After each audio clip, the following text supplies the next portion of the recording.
Nagpahayag naman ng suporta si Leyte 1st District Representative Martin Romualdez sa mga inisyatiba ni Pangulong Ferdinand R. Marcos Jr. tulad na lamang ng fair discount para sa mga senior citizens at PWDs sa mga train system ng bansa. Nagbabalik si Jap Regala para sa detalye.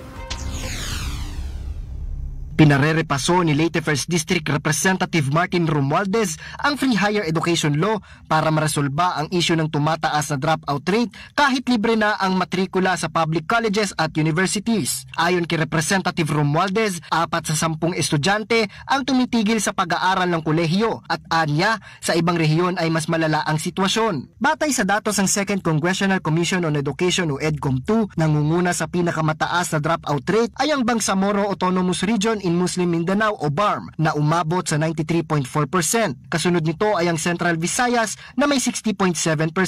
Ayon pa kay Representative Romualdez, hindi lang ito datos, pangarap at kinabukasan ang nasisira dahil hindi abot kaya ng mga estudyante ang transportasyon, pagkain, renta at iba pa. Bagamat maraming buhay ang nabago dahil sa naturang batas, hindi anya ito natatapos dito kung maraming mag-aaral ang napipilitang mag-drop out o huminto sa pag-aaral. Binigyang din niya na ang misyon ng mga mambabatas ay hindi lang magbigay ng access, kundi masiguro rin ang kanilang pagtatapos. Pinuri naman ni Romualdez ang pamahalaan dahil sa paglulunsad ng 50% fair discount sa senior citizens at persons with disabilities o PWDs na sasakay sa LRT 1 at 2 at MRT 3. Ayon kay Representative Romualdez, alam nila ang hirap ng mga commuter papunta at pauwi sa kanilang mga trabaho. Kasabay niya na pinuri niya ang tunay na malasakit ng punong ehekutibo para sa mga Pilipino lalo na sa mga vulnerable sectors. Dagdag pa niya, patuloy ang kanyang suporta para sa hakbang ng administrasyon at isusulong pa ang interes at kapakanan ng mga commuter